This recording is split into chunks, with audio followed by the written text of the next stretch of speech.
सारे राजा खड़े हुए लाइन में खड़े हो गए।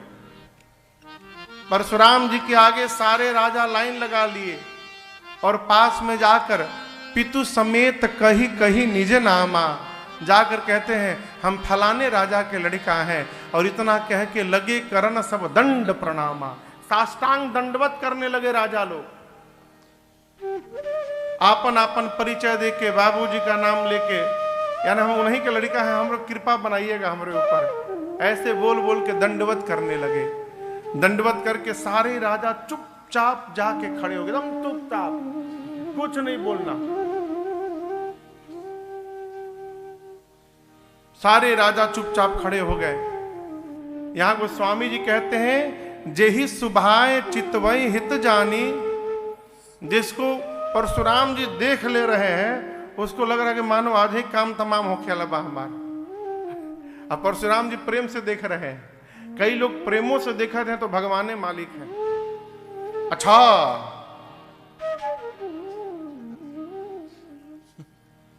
एक तो आदमी हमको मिला, अभी भी है वो सरकार, उनको हम लगभग 22 साल से देख रहे हैं, आज तक उनको हम कभी ऐसे नहीं देखे। हाँ। कैसे?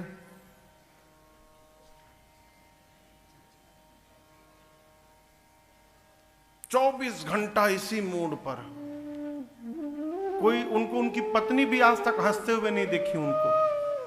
ये कौन जीवन है हो? यहाँ को स्वामी जी कहते हैं जेहि सुभाए चितवई हित जानी, जिसको प्रेम से भी देख रहे हैं उसको लग रहा कि आज बधाई में हमें जा। सारे राजा चुपचाप खड़े हैं। जनक जी महाराज आकर परशुराम जी को दंडवत करते हैं। विश्वामित्र जी जान गए कि बाबा जी क्रोध में है, तो ये तो हमरे लगे है ना, तो परशुराम जी ही विश्वामित्र जी ही परशुराम जी के पास गए। राम जी लक्ष्मण जी को लेकर गए। परशुराम जी से विश्वामित्र जी मिले, राम लक्ष्मण जी से कहें कि मुनिवर को दंडवत करिए। राम जी और लक्ष्मण जी ने प्रणाम किया है। दीन अशेष देखी भल जोता, परशुराम जी ने राम जी और लक्ष्मण जी को आशीर्वाद दिया है। और जैसे भगवान पर मेरी दृष्टि गई, गोस्वामी जी कहते हैं राम ही चितई रहे थकिलोचन, रूप अपार मार मद मोचन। क्रोध में होने के बाद जैसे परशुराम जी की दृष्टि मेरे रघुनाथ जी पर गई है, देखते रह गए भगवान को। थोड़ी देर बाद भाव जागृत हुआ कि क्यों आया हूं। जनक जी से बोले, जनक तुम्हारी सभा में इतने राजा क्यों आए हैं आज? पूरे धरती पर सबको ज्ञात है कि बिना मेरे अनुमति के कोई क्षत्रिय सम्मेलन नहीं करा सकता, और आज तुम्हारे सभा में दीप दीप के राजा यहां उपस्थित हैं, क्यों आए हैं मुझे जानकारी नहीं, और इतने राजा एकत्रित हो गए। जैसे परशुराम जी ने पूछा, जनक जी बोले प्रभु मेरी बिटिया का स्वयंवर था नाथ, शिव का पिनाक केंद्र में रखा गया था, और ये सारे राजा उसी स्वयंवर में भाग लेने के लिए यहां पर आए हैं। जैसे जनक जी महाराज ये वाक्य बोले और परशुराम जी की दृष्टि टूटे हुए पिनाक के खंड पे चली गई।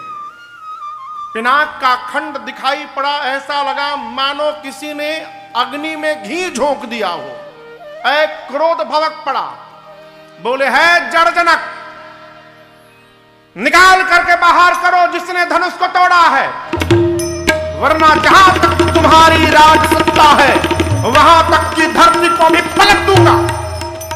परशुराम जी ललकारे, सारे राजा कांपने लगे।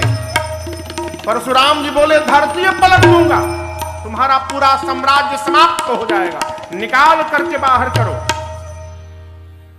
सारे राजा थर थर कांपने लगे, एक दूसरे से अपने बगल के राजा से बोलने लगे, हम जानते थे ये होने वाला है। तुमको लग रहा होगा कि हमारे में बल नहीं है, हम तोड़ नहीं पाए, ऐसा बिल्कुल मत समझना। हम जानते थे कि ये सब बवाल होने वाला है, इसलिए हम केवल नाटक करके चले आए, जानबूझ के हम तोड़े ही नहीं। तो दूसरा राजा बोला कि हम नहीं जानते थे क्या? हम भी जानते थे, इसलिए हम भी नाटक करके चले आए। अब मन में अपने अपने भगवान से बोले, जय हो प्रभु, बचा लिया हमको। यदि हमसे टूटा होता तो बाबा जी छोड़ते नहीं हमको। सारे राजा डरे हुए हैं, परशुराम जी आग बबूला हैं, कोई कुछ नहीं बोल रहा है। जनक जी समझ भी नहीं पा रहे कि हम बोले तो बोले क्या। अब सुनैना जी डर गई, सीता मैया ब्रह्मा जी से गुहार करती हैं, ब्रह्मा जी आपने बनी बनाई बात बिगाड़ दी, ये बाबा जी कहां से चले आए। सबको भय में देखकर मेरे रघुनाथ जी स्वयं आगे आए और परशुराम जी को प्रणाम करके बोले, नाथ शंभु धनु भंजनिहारा, नाथ शंभु धनु भंजनिहारा, होई केऊ एक दास तुम्हारा, होई केऊ एक दास तुम्हारा, आयसु काह कहिय की न मोही, आयसु काह कहिय की न मोही, सुनी रिसाए बोले मुनि कोहि, सुनी रिसाए बोले मुनि कोहि, सुनी रिसाए बोले मुनि कोहि, सुनी रिसाए बोले मुनि कोहि।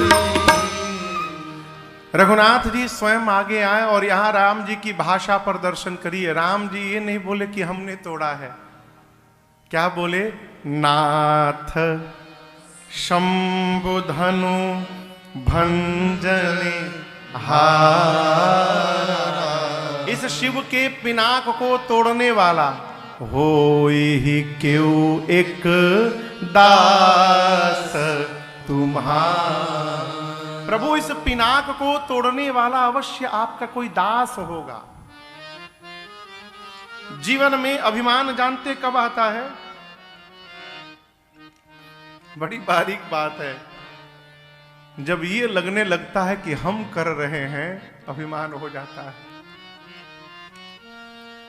जीवन में कितनी भी ऊंचाई प्राप्त हो जाए, उसको सदैव भगवत कृपा मानिएगा। क्यों? कई लोग कहते हैं मेहनत किए महाराज, मेहनत करने से कुछ नहीं होता। राजन से अधिक मेहनत दिन में सड़क पर मजदूरी करने वाले लोग करते हैं, हम तो कुछ नहीं करते साहब। यदि मेहनत से मिलता तो उनको भी मिल सकता था हमसे अधिक, लेकिन नहीं। क्यों? भगवत कृपा प्राप्त कराती है। जीवन में कुछ भी प्राप्त हो, उसको भगवत कृपा प्राप्त करिए। राम जी ये नहीं बोले कि मैंने तोड़ा है, राम जी बोले इस धनुष को तोड़ने वाला अवश्य आपका कोई दास होगा। अब यहां भीतर प्रवेश करिए। ये क्यों कह रहे हैं? राम जी कहना चाहते हैं कि जब तक आपकी कृपा नहीं प्राप्त होगी, तब तक इतना बड़ा कार्य होने वाला नहीं है। पिनाक को तोड़ देना सरल व्यवहार नहीं है, इसके लिए बल के साथ साथ कृपा की आवश्यकता है। और आपकी कृपा किस पर होगी? जो आपका दास होगा, यानी आपकी कृपा से हुआ है। या राम जी कहना चाहते कि वो दास मैं ही हूं, कहिए क्या आज्ञा है मेरे लिए। परंतु जब जीव क्रोध में रहता है तो उसको सरल भाषा भी समझ में नहीं आती। क्रोध का पहला आक्रमण बुद्धि पर होता है। क्रोध में मनुष्य विचार करना समाप्त कर देता है। हमारे पूज्य महाराज श्री गीत गाते हैं, कहते हैं एक बार क्रोध भी करिए परंतु सावधानी रहे, बोध नष्ट ना होवे। क्रोध उतना ही किया जाए कि बोध समाप्त न हो जाए। राम जी बोले, इस पिनाक को तोड़ने वाला आपका कोई दास है? कहिए क्या आज्ञा है मेरे लिए। लेकिन भगवान की इतनी सरल भाषा भी परशुराम जी को समझ में नहीं आई। बोले, राम तुम कहते हो पिनाक को तोड़ने वाला दास है, दास नहीं है, शत्रु है। सेवक उसे कहते हैं जो सेवा करता है। राम शिव के पिनाक को तोड़ने वाला सेवा नहीं किया, उसने मेरे से शत्रुता की है। सहस्त्रबाहु के समान वो मेरा शत्रु है। आज निकाल करके बाहर करो समाज में से, न तो मारे जय हई सब राजा। जितने राजा हैं सबको मार दूंगा। यदि बाहर नहीं निकला, जितने राजा हैं सबको मार दूंगा। राम जी मन में बोले, बाहर तो आ ही के बोल रहा हूं मैं उन राजाओं की भीड़ में से बाहर तो आ ही गया हूं। अब मैं ही बोल रहा हूं कि कहिए क्या आज्ञा है। जितने राजा खड़े थे आपस में, बताओ यहां लाल बुझक्कड़ खेलने का समय है? सीधा सीधा बोलना चाहिए कि मैंने तोड़ा है, तो जाकर पहाड़ा पढ़ा रहे हैं कि आपका कोई दास तोड़ा होगा। बाबा जी समझ ही नहीं पा रहे हैं। अब राम जी सोचे कैसे समझावे, सब तो बोल दिए। लक्ष्मण जी देखे परशुराम जी के क्रोध को, तो मन में बोले कि ना ना ये जोड़ी जम नहीं रही है। हमारे भैया नरम दल के नेता हैं, ये बाबा जी गरम दल के नेता हैं, मिलान नहीं हो पा रहा है। लक्ष्मण जी आगे आए और आकर सुनि मुनि बचन लखन मुस्काने, सुनि मुनि बचन लखन मुस्काने, बोले परशुधरहि अपमाने, बोले परशुधरहि अपमाने। बाबा जी बहु धनु ही तोड़ी ललिकाई, बहु धनु ही तोड़ी ललिकाई। परंतु आज तक कबहू न असिरिस कीन्ह गोसाई, कबहू न असिरिस कीन्ह गोसाई। एहि धनु पर ममता के ही है तो, एहि धनु पर ममता के ही है तो। सुमिर साई कह भृगुकुल के तो, सुमिर साई कह भृगुकुल के तो, सुनीर साई कह भृगुकुल के तो, सुनीर साई कह भृगुकुल के तो। राम जी लक्ष्मण जी आगे आए, अब प्रणाम करके बोले मुस्कुरा कर। अब देखिए कोई आदमी क्रोध में हो और उसके सामने जाके हंसिए तो उसको क्या होगा, उसका क्रोध और भड़केगा। परशुराम जी तमतमाए हैं और लक्ष्मण जी आके मुस्कुरा रहे हैं। अब लक्ष्मण जी को मुस्कुराता देख परशुराम जी और क्रोध में आ गए। अभी प्रतीक्षा करें कि बोलेगा क्या, तो लक्ष्मण जी बोले, ये बताइए बाबा जी हम जब छोटे थे ना तो रोज एक धनु ही तोड़ते थे, आज तक कभी आप आए नहीं, आप धनुष के टूटने से ना आए। हम लड़का थे तो रोज एक धनुष नहीं धनु ही मने छोटकी धनु ही। लड़का में जो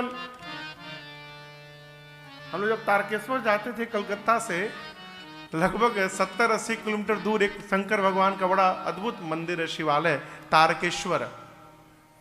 तो 1 जनवरी के दिन बाबूजी वहां लेके जाते थे।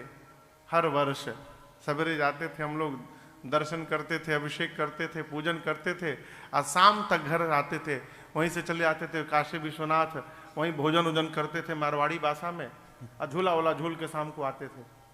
तो तारकेश्वर जब जाते थे तो हम लोग छोटे छोटे, तो हम लोग पूजा वूजा ना याद करें, इधर से जाएं तो दुकान में देखे खिलौना, कौन खिलौना टीपते थे। हम हनुमान जी के मुंह ले, तो हम गदा ले, तो हम डराव ले, यहीं से। तो वहां से हम लोग धनुष बाण लेके आते थे, छोटा छोटा प्लास्टिक का। छुटके धनुष को धनु ही बोलते हैं। लक्ष्मण जी बोले बहुत धनु ही तोड़ी लड़िकाई, लड़िकाई में मैंने बहुत धनु ही तोड़ी, आज तक कभी आप ना आए नहीं। एही धनु पर ममता के ही है तो इसी धनुष पर इतना प्रेम क्यों है आपको? यदि धनुष टूटने पर आप आते थे तो पहले क्यों नहीं आए? पहले नहीं आए तो अब की क्यों चले आए? परशुराम जी सुने तो और आग बबूला हो, बोले रेंद्र बालक, तू नहीं बोल रहा है, तू काल के बस हो गया है। शिव के पिनाक की तुलना तू धनु ही से करता है, धनु ही सम त्रिपुरारी धनु। लक्ष्मण जी बोले देखिए, हमरे जानकारी में सब धनुष एक समान है, सभी धनुष का एक ही काम है, बाण चलाना। टूट गया, इससे लाभ हानि क्या है? दूसरा बन जाएगा। लक्ष्मण जी बोले तो राम जी आंख तरे रे लक्ष्मण जी की ओर, सावधान, क्या बोल रहे हो? लक्ष्मण जी बोले देखिए, भैया ने तोड़ा नहीं है, छुवत टूट रघुपति ही न दोषु। भैया ने केवल छुआ था और टूट गया, छुवत टूट रघुपति ही न दोषु। ये सुन के परशुराम जी और आवेश में आ गए, फरसा निकाल लिया अपन, फरसा निकाल, जय हो प्रभु, जय जय जय जय जय जय जय जय जय जय विराजे। फरसा निकाल लिए परशुराम जी, फरसा निकाल के बोले इसे देख रहा है क्या है? लक्ष्मण जी बोले फरसा है। बोले 21 बार धरती को क्षत्रिय विहीन किया हूं, तो मुझे जानता नहीं है। बाल ब्रह्मचारी अति क्रोधी,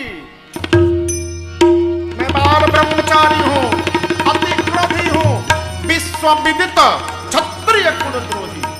पूरा संसार जानता है, कई बार धरती को क्षत्रिय विहीन किया हूं, बालक जान के तुझे नहीं मार रहा हूं। लक्ष्मण जी बोले पहली बार कोई वीर मिला मुझे जो अपनी बड़ाई अपने मुख से करता है। ऐसे तो सबकी बड़ाई दुनिया करती है, लेकिन बाबा जी को पता नहीं, क्या पता लोग ठीक से करे कि ना करे। लक्ष्मण जी बोले ये बताइए, हम कोई कुम्हड़े की बतिया दिख रहे हैं आपको जो हाथ की तर्जनी देख के डर जाएंगे? ये फरसाना दिखाइए। कितना भी आप ललकारिएगा हम आपसे लड़ेंगे नहीं। क्यों? हमारे वंश में गौ पर और ब्राह्मण पर प्रहार करना अपराध है, अधर्म है। हम गौ पर और ब्राह्मण पर प्रहार नहीं करते। आप ब्राह्मण हैं, आपको युद्ध होगा, हम मार डालेंगे। हम आपको युद्ध में मार देंगे तो ब्रह्म हत्या का पाप लगेगा, और युद्ध में यदि हम हार गए तो क्षत्रिय कुल में जन्म लेने के बाद रघुवंश में और युद्ध में पराजित होने से हमारे कुल पे कलंक लग जाएगा। जीतेंगे तो भी पाप लगेगा, हारेंगे तो कलंक लगेगा, दोनों में नुकसान हमरे है, इसलिए हम लड़ेंगे नहीं आपसे। परशुराम जी विश्वामित्र जी से बोले, विश्वामित्र तुम्हारा ये शिष्य जितना गोरा है भीतर का उतना काला है। राम जी बोले मुनिवर, बड़े लोग बच्चों की बात पर ध्यान नहीं दिया करते हैं। लक्ष्मण तो अभी दूध मुहा बच्चे हैं, इनके दूध के दांत भी नहीं टूटे हैं। बालक बर्रे एक स्वभाव, इन पर ध्यान नहीं देना चाहिए। तब तक लक्ष्मण जी बोल दिए कि टूट गया है तो जुड़वा लीजिए। परशुराम जी बोले देखो बोला फिर से, तुम मीठा बोलते हो, ये कड़ुआ बोलता है। बार बार लक्ष्मण जी की भाषा सुनकर परशुराम जी ललकारते हैं। राम जी बोले मुनिवर, गुनह लखन कर हम पर रोसु, अकतहु सुधायहु ते बड़ दोषु। अपराध लक्ष्मण कर रहे हैं और आप क्रोध मेरे पे क्यों उतार रहे हैं? गुनाह लखन कर हम पर रोसु। जीवन में कभी कभी बहुत सीधा हो जाना भी दुर्गुण हो जाता है। ये बड़ा अद्भुत सिद्धांत दिया रघुनाथ जी ने कतहु सुधा यहूं ते बड़ दोषु। जीवन में सीधा होना चाहिए, लेकिन इतना भी सीधा नहीं होना चाहिए कि लोग आपके सीधापन का दुरुपयोग करने लगे। ये बतिया समझ में आ रही है? एक सरकार, एक महात्मा जी थे, गांव के एक पगडंडी को पकड़ के जा रहे थे। गांव के बगल से एक बागीचा मिला। अचानक महात्मा जी को दिखाई पड़ा कि 5-6 छोटे छोटे बच्चे डर के मारे चिल्लाते दौड़े आ रहे हैं। महात्मा जी ने पूछा, क्यों भाग रहे हो? बच्चे बोले, प्रभु हम लोग जहां खेलते हैं वहां एक विशाल काला सांप आ गया है, वही दौड़ा रहा है काटने के लिए। महात्मा बोले, मुझे ले चलो। महात्मा आगे आगे, बच्चे पीछे पीछे गए। महात्मा को जैसे सांप ने देखा तो सांप ने प्रणाम किया। प्रभु आप दिखाई पड़े, कहिए क्या आज्ञा है? महात्मा ने कहा, जो बोलूंगा करोगे? बोले, अवश्य करूंगा, संत आज्ञा सिरोधार्य है। महात्मा ने कहा, आज के बाद तुम किसी को डसोगे नहीं। सांप बोला, सोच के बोल रहे हैं। सोच के बोल रहा हूं, वचन दो। सांप बोला, ठीक है, वचन दिया, आपको आज के बाद किसी को नहीं डसूंगा। महात्मा बच्चों से बोले, अब ये वचन दे दिया, अब डसेगा नहीं, अब डर बंद करो, अब खेलो। महात्मा गए। 2 महीने से संयोग बस उसी मार्ग से फिर गुजरना हुआ। जैसे पहुंचे, अगल बगल का दृश्य दिखाई पड़ा, स्मरण में आया, अरे इस बागीचे में तो एक सांप था जिसको मैंने वचन दिलवाया था कि डसना बंद करो, चलूं देखूं क्या हाल चाल है, उसकी किस स्थिति में है। महात्मा गए तो जाकर देखे सांप अधमरा पड़ा हुआ है। महात्मा बोले, अरे तुम्हारी ये दशा कैसे हुई? बोला, सत्संग से। महात्मा बोले, सत्संग से? आप ही जो सत्संग दिए थे हमको, उसी से दशा हो गई। क्या बोलते हो? आपने कहा था ना डसना मत, मैंने डसना बंद कर दिया। लोगों के मध्य जो मेरा भय था वो भय समाप्त हो गया। अब जो आता है वही मुझे एक पत्थर मार के जाता है। महात्मा बोले, मूर्ख, मैंने डसने के लिए मना किया था, फुफकारने के लिए थोड़ी मना किया था तुमको, ये तो तुम कर ही सकते थे। ये प्रसंग कहता है जीवन में उतना ही सीधा हुआ जाए कि लोग दुरुपयोग न करना प्रारंभ करें। राम जी कहते हैं, गुनाह लखन कर हम पर रोसु, कतहु सुधा यहु ते बड़ दोषु। मुनिवर, हमारी आपकी क्या बराबरी है? आप ब्राह्मण हैं, मैं क्षत्रिय हूं, वर्ण में आप मेरे से श्रेष्ठ हैं, वय में आप मेरे से श्रेष्ठ हैं, आयु में मैं आपके सामने बच्चा हूं। देखिए ना, मेरा नाम भी आपके नाम से छोटा है। आपका नाम परशुराम है, मेरा नाम तो केवल राम है। हमारी आपकी क्या बराबरी हो सकती है? लेकिन क्रोध शांत होने का नाम नहीं ले रहा है। अंत में राम जी ने कहा, मुनिवर, मेरा जितना बड़ा अपराध नहीं हुआ मेरे से, आपका क्रोध उससे बड़ा हो गया है। लक्ष्मण ने आपसे ठीक कहा था, मैंने तोड़ा नहीं, छुअत टूट। पुराना था, छुआ टूट गया, और आप तब से युद्ध की बात कर रहे हैं। तो मेरी भी बात सुनिए। कहूं स्वभाव न कुल ही प्रशंसी, मैं स्वभाव कह रहा हूं, रघुवंशियों का प्रशंसा नहीं कर रहा हूं। कालहु डर ही न रन रघुवंशी, रघुवंशी के सामने युद्ध में यदि काल भी खड़ा हो जाए तो रघुवंशी काल से भी युद्ध करता है, पीठ नहीं दिखाता। जो रघुवंशी काल से भी युद्ध कर सकता है, वही रघुवंशी राम आज परशुराम जी से युद्ध नहीं करेगा, क्योंकि आप ब्राह्मण हैं। और मैं जानता हूं मुनिवर, जो ब्राह्मण के चरणों में निष्ठा रखता है वो पूरे संसार में निर्भय होकर रहता है। इस रहस्य को मैं जानता हूं, मैं लड़ूंगा नहीं आपसे। भगवान के इस गूढ़ वचन को सुनकर परशुराम जी की मति पलट गई। ब्राह्मण में इतनी निष्ठा, भगवान छोड़ के कोई दूसरा नहीं हो सकता है। पता कैसे चलेगा भगवान है? तो उनके पास जो भगवान का धनुष था अजगव, श्री हरि का, एक ही उपाय है कि भगवान के धनुष पर भगवान को छोड़कर दूसरा कोई डोरी नहीं चढ़ा सकता। यदि ये राम भगवान है तो अजगों पर धनुष और डोरी अवश्य चढ़ाएंगे। कहा राम रमापति कर धनु लेहु, हाथ में धनुष लीजिए, खींचहूं मिटे मोर संदेह। इसको खींचिए, इसकी प्रत्यंचा चढ़ाइए और मेरे संशय को समाप्त करिए। जैसे परशुराम जी ने धनुष दिया, गोस्वामी जी कहते हैं ए जी देता चाप आपो ही चढ़े गया, देत चाप आपो ही चढ़े गया, परशुराम मन विस्मय भया,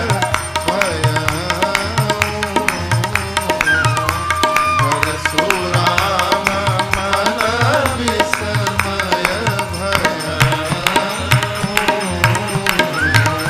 परशुराम मन विस्मय भया। जैसे राम जी ने धनुष लिया, भगवान को उसकी डोरी चढ़ाने के लिए धनुष को झुकाना नहीं पड़ा हो। देत चाप, जैसे राम जी पकड़े आप वही चढ़ी गए, उसकी डोरी अपने आप चढ़ गई धनुष पर। परशुराम जी ये दृश्य देखे विस्मय हो गए। यहां पर परशुराम जी ने राम जी के 9 बार जय जयकार की है। प्रभाव जाना, जाना राम प्रभाव तब पुलक प्रफुल्लित गात, जोरी पानी बोले बचन, हृदय न प्रेम अमार। रघुनाथ जी के प्रभाव को जान लेने के बाद परशुराम जी के सारे शरीर के एक एक रोम पुलकित हो गए। परशुराम जी ने हाथ जोड़ लिया, हृदय में इतना प्रेम उमड़ा कि यहां पर 9 बार राम जी की जय जयकार की। और जय जयकार करने के बाद हाथ जोड़कर कहते प्रभु अनुचित बहुत कहेऊ अज्ञाता, क्षमहु क्षमा मंदिर दो भ्राता। प्रभु अज्ञानता में मैंने आपको बहुत अनुचित कह दिया है। आप दोनों भाई क्षमा के मंदिर हैं, मेरे पर कृपा करिए नाथ, और आप दोनों मुझे क्षमा कर दीजिए। रघुनाथ जी मुस्कुराए। यहाँ परशुराम जी का सारा आवेश परमात्मा में प्रवेश कर गया। भगवान को प्रणाम करके परशुराम जी और महेंद्र पर्वत पर जाकर पुनः तपस्या में बैठ गए।